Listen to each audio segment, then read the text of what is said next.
What up, YouTube?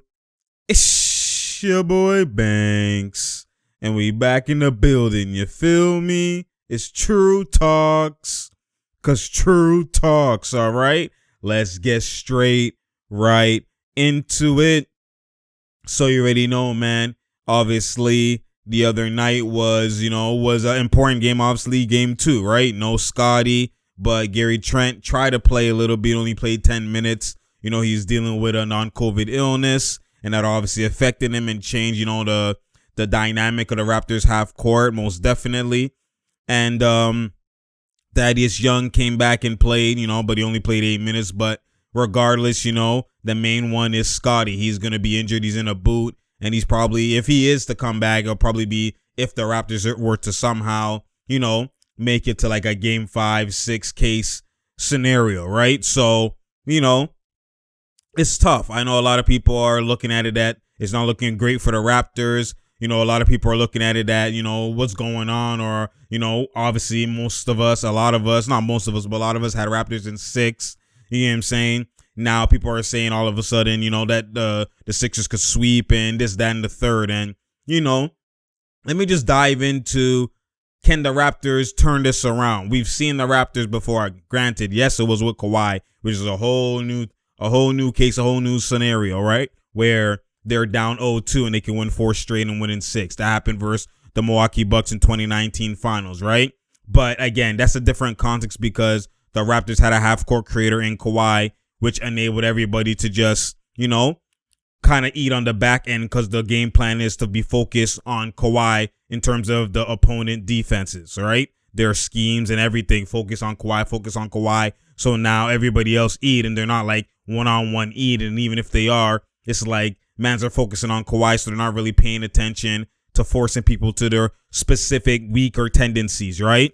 Granted, it's obviously a way different, newer case Raptors, especially back then. They had Gasol and Ibaka. They had big men, right? So like the context is completely different. That's not the comparison, but the point is, it's gone are the days where even in that series, when it was 0-2, people were thinking the Raptors were going to get swept same ways. The point is, gone are the days. I remember back then, especially in a more physical era, where kind of like it was expected that you protect home court, right? It was expected that if you were to go down 0-2, it wasn't like, oh my God, you're out the waters. It wasn't that if you didn't split one of the 2 games, it was like it's not a series. When that's capped, there's been so many series, especially back then, I remember, where home court was a huge advantage, especially when they used to have every series, the home court advantage, whether it's the bad team, it's 1-8, or it doesn't matter who it is. They used to always have, the crowd color shirts in the crowd, you know what I'm saying? That's when they had the names on the court, the playoff, logos on the court and stuff like that. And you always used to see that the team will go up 2-0, and then a team will win 2 at home. And then boom, all of a sudden it's a series, or at least the team will win game 3. Then boom, it's a series. Like there used to be a saying, and there used to be weight where protect your home court, and it wasn't like the series was over and just written off once a team would go up 2-0. Gone are those days, because I know now home court isn't as severe as it used to be, especially with it's a new skilled era. You don't really see the drastic differences in officiating on the home and away. Sometimes you do, but for the most part, there's no real effect that home court really has other than just the crowd booing, right? For the most part, you've seen people win on the road. You're seeing teams win on the road. That's why everyone expects, if you don't split, oh my God, if you go down 0-2, it's a worst case scenario. You don't want to be down. Like, come on. Now, if you really look at it, like, and this is not just being positive for the Raptors. This is just looking at it like in general, just like a real context of a series. If you really want to dive into it and really be real, the series doesn't operate in a 7-game synopsis, right? Where it's like, oh my God, 7 games and there's only one game 7, kind of like just an overall view of the series, like how it is now, because the whole Twitter and social media era, you kind of can see that, it's always worst case scenario for each game individually. You know what I mean? Down 2-0. Even game 1 was a blow. Oh my God, they're about to get, you know what I mean? It always looks like that in hindsight and, in the social media area. But if you look at it, if you really want to dissect the context of just a series format in general, the 7-game series, even though it's a 7-game series and game 7 looks as and seems as the most important game in a do or die game, there's multiple do or die games within a series. There's multiple game 7s within a series that change the momentum and the swing of a series. For instance, game 3 is always looked at as like game 7 in that moment. Like, you have to operate and understand how a series is really viewed, because it's one game at a time. If you look at all this series, if a team goes down 2-0, then now game 3 becomes basically game 7 for them, because you don't want to go down 3-0, right? And then if they win that game, then now game 4 feels like another game 7, right? Or if it's 2-2, now game 5 feels like a game 7 for that home court advantage game 5 team. You know what I'm saying? There's multiple swing games, game 7 type of feels where that team's playing like it's a game 7 in a 7-game series, right? So with that kind of context, right now, game 3 is the game 7 for the Raptors right now, right? So you can't look at it like they're dead in the water. They still have a chance, because if they win game 3, all of a sudden now game 4 becomes the most important game. And then boom, you don't have to win game 5 if you're on the road. But now game 6 becomes your game 7. And then game 7 is the real game 7. So there's multiple game 7s within the series. You don't panic and overreact, even though rightfully so, there is some, cause and some worry to be had. So if you look at it, like I said, like I told you out the gate, even without Scottie, because of the Raptors personnel, their defensive principles, just how they move on a string, and just they have multiple guys kind of like Scottie build in terms of defenders with length, 6'8", 6'9"-ish, right? On the Raptors perimeter, interior, etc. That they, even though they missed Scottie drastically, they could still win without him. That's what you saw out the gate for the Raptors for the most part, especially like VanVleet was snapping and the Raptors were even up a bit, down. It was a back and forth game for the most part until like mid-second quarter, right? And so that shows you that offense isn't necessarily the full issue. If you really, let's dive into it, right? Let's go into that context, because I give it that context. I'm gonna be real with it. So a lot of people are focusing on the Raptors offense, and obviously the Raptors offense is an issue now when this other issue isn't highlighted or fixed, right? So what I mean by that is the Raptors are ready. Like you already heard, if you've been following me and if you're new to the channel, you just seen this, context is I'm one of the more realer Raptors fans, or realer Raptors, just, person who does Raptors breakdowns or anything that you probably would see out there, because I normally get seen and get tossed around as the Raptors hater, right? That's what happens for the most part, because I don't let my biases or I don't even have any biases, period. I just read and react, read the game, and kind of just use IQ, no sensitivity, nothing like that. Just call it as you see it, call it as it is, and just be real with it. It might be harsh, but just I foresee it, call it as it is. Same thing, with this whole Pascal praise that mans have been given from the dawn of time. I've been the guy that's been like, wait a minute, guys. He's not like he's been eating the Pascal that you see alongside with Kawhi. It's not the Pascal you're going to see by himself. He's not that guy like that. He's not, because he doesn't have a bag. When you don't have a bag and you're not a half-court creator and you're not a 3-level scorer with unlimited bag that you can kind of just read and react and score, you're going to be more limited in the playoffs when the defense is keying into you, force you to your weaknesses, etc. Not only that, even if he doesn't have a bag, like Giannis doesn't have a bag like that, he starts diving into it more and he's getting more comfortable and he's trying shit. But for the most part, Giannis doesn't have a bag like that. It's paint, paint, paint, paint, paint, paint, paint. That's how Giannis operates. But the difference between Giannis and Pascal, not just, Pascal is like a poor man's version of Giannis. Why is that? It's not just the bag itself, because Pascal actually shoots more and has a better shot base. So technically, Pascal should actually have more of a bag and should be out of here in terms of just individual makeup of Pascal versus Giannis. The difference is that Pascal has a weaker mentality than Giannis. Giannis has a stronger mentality. And what I mean by that is, perfect example, look at the finals, look at all those, just the playoffs last year. For the playoffs in general, he's been always struggling, free throw shooting, shooting period. He's been like, force Giannis to shoot and it's over. And look at him going to the line. What happens? He keeps going, keeps going, and keeps going, and he overcomes it. He doesn't shy away. Even though he shoots horrendous from the free throw line, he keeps attacking the paint. Like, one thing with Giannis, he doesn't shy away. There's no fearful mental in his there's no fearful, kind of mental aspect of him, period. You won't see him fear. No one can say, as much as you can say anything about Giannis, you could say about, okay, maybe he lacks skill, this and that, but no one would dare say that he lacks the mentality and he lacks confidence and he lacks just, just aggression. He goes 100 all the time. He'll miss. He'll keep going. If he misses, he'll keep going and keep going and keep going and keep going and keep going and keep going. And that's the guy that I always said, that's the guy who's probably going to overcome their challenges in terms of their weaknesses and their deficiencies. The guy who doesn't operate with fear. It's similar to like what Shaq saw in Kobe when that playoff game versus the Jazz, in his first playoffs, where, he kept shooting, even in the clutch, even with the air ball. Most guys, once you get one air ball, I'm out. I'm passing now. Once I get it, I'm open. I'm not shooting it. Hesitancy, pass it. And now the defense could just guard you. It's just, he kept going. Shaq sees that and be like, yo, they're the same shots they booed you for, or they're laughing at your shots. They're going to fear you for those same shots eventually, because you don't change how you operate and your confidence and you taking the shots. Even the type of shots you're taking does not change just because you missed one. And that's where Giannis, you can see him at minute 48, minute 1, like he's going to keep going even though he struggles at the line. He kept going, and eventually what happened? He overcame last year in the finals, had 50 points in the game 6 and made all his free throws, like bare free throws. So like, it's just, that's Giannis's mentality. You could see he doesn't fear anything. So he's someone who you could rock with at the end of the day. He doesn't have to have skill. He's going to still be dominant in his main paint strength ways because he just is going to be relentless. Where Pascal, even in his more confident or his advantageous situations, the way he moves is going to change just because he's mentally overthinking. He's mentally frail. He's mentally panicking, right? He's not going to move the same and operate on the same level that he would operate in the regular season, or he would operate versus a bad team with a mismatch. Like he changes how he moves depending on who's guarding him. He changes how he moves depending on the type of game it is. He changes on, he always moves differently without the confidence, just depending on scenario, situation.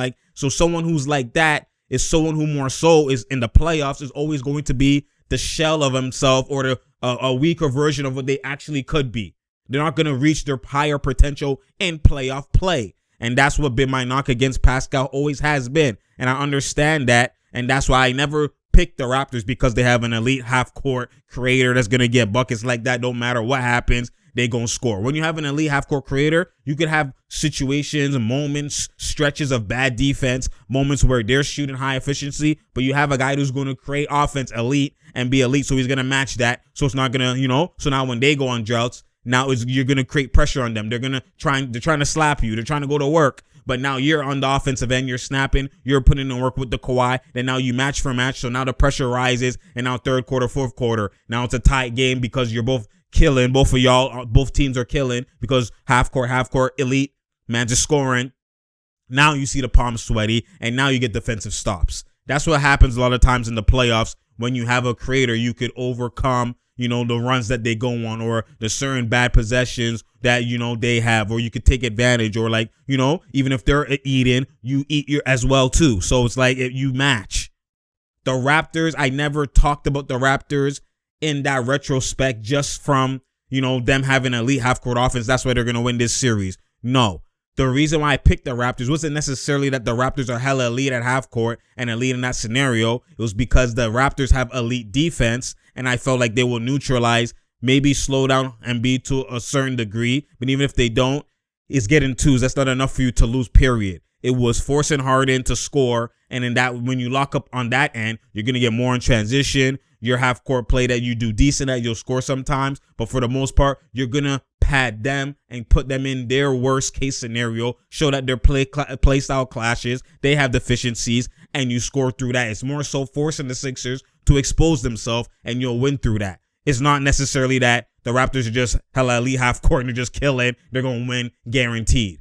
No, that wasn't the kind of prediction and what I foresaw and what I was actually, getting out there in terms of just my prediction and foreseeing what the Raptors would do in this series. One, I never expected the Raptors to be doubling Harden like that. If you look, especially you go look at my breakdown from the last two games that the Raptors played the Sixers. Yes, I know playoffs is different, but the Raptors changed their game plan. Nurse changed the Raptors game plan where the same throw over helping and doubling that they're doing to Embiid, they're doing to Harden 80% of the time. And that's where it kind of was confusing to me. And that's where you're seeing drastic blows. That's why you're seeing the others are getting more uncontested shots that they used to get in those 2 games.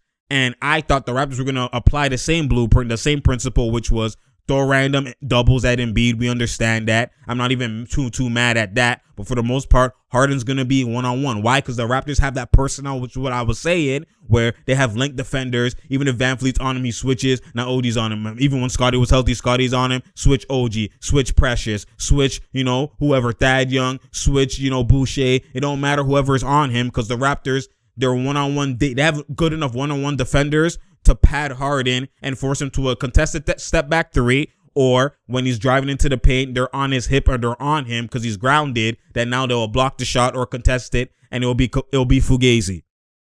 So when you force Harden to one-on-one more often and you switch everything, now that takes away Embiid's rhythm, and you don't have to double as much, but you're not going to overhelp. You don't help on Harden. You force him to score, and you're going to pad him, and that's going to be the detriment to the Sixers. Because now when he misses those shots and he goes 6 for 17 and Fugazi, now it leads to you in transition, and you offset your half-court bad offense by getting more transitional play, and you're not living in the half-court offense. Yes, the half-court offense looks bad as it is right now, and it looks like, goddamn, what are they doing? There's no hope for the Raptors. But there's another side of the coin where the Raptors don't have to live in that offense. There's another way. If you pad so much on the defensive end that now they're not scoring as much, the others don't have the rhythm as much. You force Harden to take 30 shots. You force Harden to take 25 shots. You force Harden to take 20 plus shots one-on-one. Him one-on-one means a slow pace, tempo. Remember, when the tempo was fast, it's because Maxi's running downhill with the ball. Tobias Harris, they're pushing the tempo, which means less Harden one-on-one, and that's beneficial for the Sixers. You want to force Harden to one-on-one for the most part and pad him by having great switchability and not overhelping in bad scenarios. Why are you overhelping when mans are there on contact on his drives, and then you're overhelping for no reason? Leading to others shooting threes. Like, if you look at it, Harden shot bad 3 for 9 and 6 for 17 with even this bad defense. Like, force him to go 6 for 17 for majority of the times. That means the others aren't shooting high shots. They're not 7 for 11 from Tobias. 8 for 11 from Maxi. Like, Maxi's not going to be going off like that. No rhythm he's having. And then if Harden does pass, he's going to pass later in the clock where now it's an under duress shot from the shot clock, under duress shot from contest by the others, as opposed to this high up tempo offense that mans are running because you're over doubling Harden way early in the shot clock, way too aggressive for unnecessary reasons, for no reason, period. And it's just, the point is, when you have a weaker half court offense, you don't force yourself to be in the half court offense all the time. The way to win games when you have a weaker is to do something else that doesn't make you live in half court offense all the time. We know it's playoffs. We know you're going to be in half court offense. That's not the point I'm saying. The point that I'm saying is, if you lock up your one end, your offense is already weak as the Raptors, that you can't have bad defense and have bad offense. You get blown out, and that's what's happening. And their offense hasn't been hella terrible. It's just their offense isn't matching what the Sixers have been doing, the potency. It hasn't been matching it. Like, they've been efficient, killing. That's why they've been snapping and been blowing the Raptors out. If you actually apply your great defense that you're supposed to have been applied, that's why people say there's going to be a struggle for the Sixers, because people know the Raptors have great defense. But your great defense is none of void. So now, your offense has never been elite like that, especially playoff offense has never been elite like that to just win games from that. And that's what I'm trying to point out. If the Raptors go back to the drawing board, right? Like I said, your game plan of over doubling and forcing shooters to shoot, 2 games have disproved that now. Enough is enough. Kibosh, erase, enough of that shit. You know what I'm saying? Just remove that, toss it out the window. What you need to do now from Nurse's perspective and from the Raptors' perspective is, like I said, switch everything and force Harden to one-on-one. Create a slow tempo game. Create misses that will be long rebounds, and now you're out and you're in transition. Now Pascal gets more confident and Pascal starts eating. That's why I haven't even focused on Pascal that much and just the half-court offense, period, because they shouldn't be in the half-court offense as much as they have been. You're going to be at times. Yes, they might do the take foul, etc., but they can't do it all the time when you're forcing misses constantly. And even if you're not scoring in transition like that, your half-court offense will suffice if now you just cancel half of their offense. Now you're in a closer game. You're in a better battle. You're in a better case than this blowout shit, high efficiency. You know what I'm saying? Like, the defense has to be there. If you're a defensive team, right, you can't be bad on defense and have no offense expected. No, you have to pad. If you pad, at least you have a shot. Do what you normally do, because you're already going to struggle with certain situations on offense. But do what you normally do. Then from there, you go. And that's where the Raptors have to hang their hat on this, especially for game 3 today. They have to hang their hat on that. And honestly, just, from that perspective, it's a winnable game. It's not over. It's a winnable game. And you're home. No Thibault, etc. It's a winnable game. And they haven't even been starting Thibault and stuff like that. So, they've been getting used to it. Thibault's only been playing like 10 minutes. So he's not even been a factor as why they can't win on the road. This is your game 7 right now. It came down to the shooters are just snapping. For 2 straight games, they shot 50% from the field, 45 plus % from the 3-point line. That's reckless, yo. That's reckless. So once you do that, the game, it will be a whole different outlook, a whole different result, a whole different outcome. And for the most part, the Raptors just have to do their part, like I said, defensively. Now, on another part that the Raptors could fix is this whole offense kind of go to Pascal to shoot bare shots and just like VanVleet shooting the shots, he has to. Right? You see OG was aggressive and went 10 for 14, and he wasn't as aggressive as he should be, but he was aggressive. But he's he's aggressive in the scenarios that he's getting it. And I think that dynamic should change. And if you're forced to have court like this, I've been said from time, the offense should run through Fred VanVleet, OG, and Trent. Those are the 3 that should be created, going downhill. Let Pascal be the one setting screens. Let Pascal roll and get it off rebounds, get it off slips, get it off cuts, get it off transition. And then the odd hella baby, he gets it. But for the most part, you're not just giving it to him all the time to cook and create and try to get into a bag. No, he doesn't have the half-court offense like that. Stop it. Enough is enough. Go to the creators. Let OG. OG has the potential right now to be the Raptors Kawhi. He's been cooking. He's been getting the bag. They're missing a creator. They're missing this. They're missing that. You have one that could be unleashed in OG. If you gave him confidence and you gave the ball to him a lot, you know what I mean? Because even when the Raptors were coming back, that one possession that turned the game around was, I think it was an 11 or almost like a 9, 10, whatever point game it was. It was close. And then the Sixers weren't scoring, and you saw what did they do during that stretch when the Sixers weren't scoring? Switch everything, force one-on-one. That's what they were doing. No overhelping. That's what they were doing. And that's why, literally what I'm saying, when doesn't matter. Even if the results happen where this is a loss and this is loss, when True talks you, listen, how the loss occurs and what I say the Raptors should do or this team should do is always correct. Just because a team lost does not mean that they applied the blueprint that I said they should apply, which would result in a win. They didn't do that. Or something got sussed along the way, and it doesn't matter. Even if the other team won, they won by the way I said they were going to win. When True talks, you listen. Even if I'm not right, I'm still right. You feel me? You have to understand this, man, that at some point, you seen at the end when they were switching everything, forcing ISOs. It was a slower tempo game, and the Raptors were pushing, getting buckets, scoring. Those moments right there is exactly what I've been trying to say the Raptors should have done and what I expected them to do even out the gate. So maybe that end of the game scenario, that stretch, is what made the Raptors kind of go to the drawing board, and they're going to, maybe Nurse is looking at that and might implement this in game 3 and see that, okay, I sussed the runs, my fault, let's go back to this shit. And that will change the series drastically. I promise you. If they force the Sixers to one-on-one all the time, even Embiid, even if he has Precious on him, don't always throw a double. Throw a double in scenarios where he has a guaranteed mismatch or he has a step or something like that.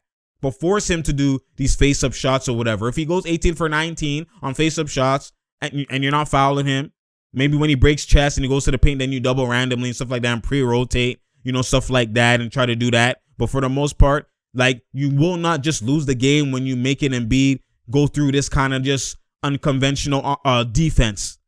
Even if he's scoring, even then he went 9 for 16. It's not hella efficient. He played well, but a lot of it is free throws. But it's not like it's guaranteed like he's 10 for 14. He's scoring like max. He's scoring. Like the threes is what's killing the Raptors. Let's be honest. If Embiid scores 30 and a lot of it is twos, like we've seen the Nets literally when they face Philly, how Embiid was just going to the paint, getting fouled. The drawn foul isn't the main issue. You could avoid that. We've seen versus the Raptors, drawn foul. Like you could avoid that. The problem is when he's drawn foul and now he's scoring threes, and now the team is scoring threes. Like that's what makes the Sixers deadly when they win, is when the team is shooting well, operating at a high, octane level. That's what makes them dangerous. Not when Embiid's just scoring twos and stuff like that. That's why you've seen him even during his MVP case with no Harden. He be having 40s and sometimes they be losing. Those games aren't guaranteed off the table, and they're not just blowouts. It's when he's fouled and he's going off and then the other's just going off. That's when it's like, dog, it's over. But again, if you force them to one-on-one, even if Embiid's taking a jump shot, you live with it. Don't double. If he hits it, he hits it. Or even if you throw a random double on a post fade and he hits it, he hits it. Like, come on now. You make it tough. That's all you could ask for. Make it tough for the elite that now they have to, at every time they never get a free one. If they hit 19 for 20, 18 for 19, high efficiency on all tough shots, they just different. That's the principle you live with. You have to pick and choose. You can't lock up everything. You have to pick and choose what's going to benefit you and going to give you the best chance to win a game. And that's force ISOs, force one-on-one, switch everything, and lock up Harden. Every defender, even if Van Fleet is on Harden, every defender the Raptors have could slow down Harden or cut him off or play great defense on him and force him to a tough step back three, or, on his drives, get contact that where now the guy who's already in the paint could block the shot, or the guy could strip the ball. You know what I mean? Force one-on-one. Make him shoot 20 shots and be efficient. That's not going to happen with this Harden in this playoffs. Playoff Harden don't do that. I'm telling you something. Once you do that, then from there, you push transition and all, etc. And even if you're forced to half court, both of you are having bad half court, at least you're in a closer game. Or now if you have moments of good half court, you're in a closer game. Like, you put yourself in a better scenario, period. So, again, we'll see how this transpires. Like it's game 3. This is a do or die game for the Raptors. They lose this game, it's a sweep, or at least done in 5. It's guaranteed. If they win this game, they could push it to 6. Whether they win game 4, even if they lose game 4 down 3-1, maybe they go now and game 6 they win. You know what I mean? But you don't want to go down 3-1. That's not ideal. You have to win these next 2 games at home, guaranteed. Both of these games are game 7s for you. And then now you try and win in 6. And honestly, it's not off the table. I think it's a 50% chance the Raptors could win the game. It's not like it's guaranteed they're done. I think that if they just apply their proper defensive principles, you'll see everything that I've been saying about the Sixers come into fruition. Play style clash. Embiid get mad at Harden because he's just one-on-one in. Embiid's rhythm is off, so now when he does get it, he's off. Like that does a lot of it. It goes a long way when you force him to one-on-one and force Harden to be the scorer. When you do that, it goes a long way. I'm telling you, in terms of affecting the Sixers in a negative way, it does. Unless for somehow or miraculously he's just 16 for 20. You know what I'm saying? And he's in his bag. If that happens, you tip your hat off. Harden, you killed us. It was a good season. You know what I'm saying? But you don't just give them the easy way out by giving shooters wide open shots and bailing Harden out. You don't do that. Force him to kill and force him to go to work and play with the demons in his head and the narrative and force that on him. That's what you do. That's what you do. You can just tell in his body language you don't feel right. So now you let that guy only shoot 9 shots and everybody else shoot shot. Like, read and react. He's not eating. He's not eating. He's happy when he gets 1-3. You could see it. He goes 3 for 9, 6 for 17. Like, make the guy keep shooting. I should have to say this. What we talking about, man? Anyways, you already know it's True Talks, because True Talks. Share, like, and subscribe. We out here. There's no doubt here. There's no draw here. You feel me? It's game 3. Again, a lot of people are going to, they're going to react. And maybe it's not an overreact because it's a slap. I could understand why, whatever. But all you have to do is win game 3, and it changes. You've seen Milwaukee change the whole series just by winning game 3 when Kyrie got injured last year. If you win your game 3 down 0-2, you could still win the series. It's not over. It's not like guaranteed over. It's guaranteed over when you're down 3-0. or more so when you're down 3-1. And even then, we've seen a comeback from 3-1. But down 3-0, hell no. So that's why it's game 7 right now. And you go from there at one game at a time. You know what I'm saying? Don't let people change up your mind and get over cautious and whatever. Just make sure if they have to just follow the game plan. That might be the reason why if I'm to be worried, I'm worried because I don't know if they're going to apply that game plan. But the reason why I'm more confident and more positive and more, kind of just at ease is because I saw my game plan come to fruition at the end of the game. And that's what sometimes happens. When you let a team, when you're supposed to win by 30, win by 30. But when you let a team trickle back and bring it to 10, you look like you're nervous, whatever, and it came down to the OG turnover by the leg when he fell.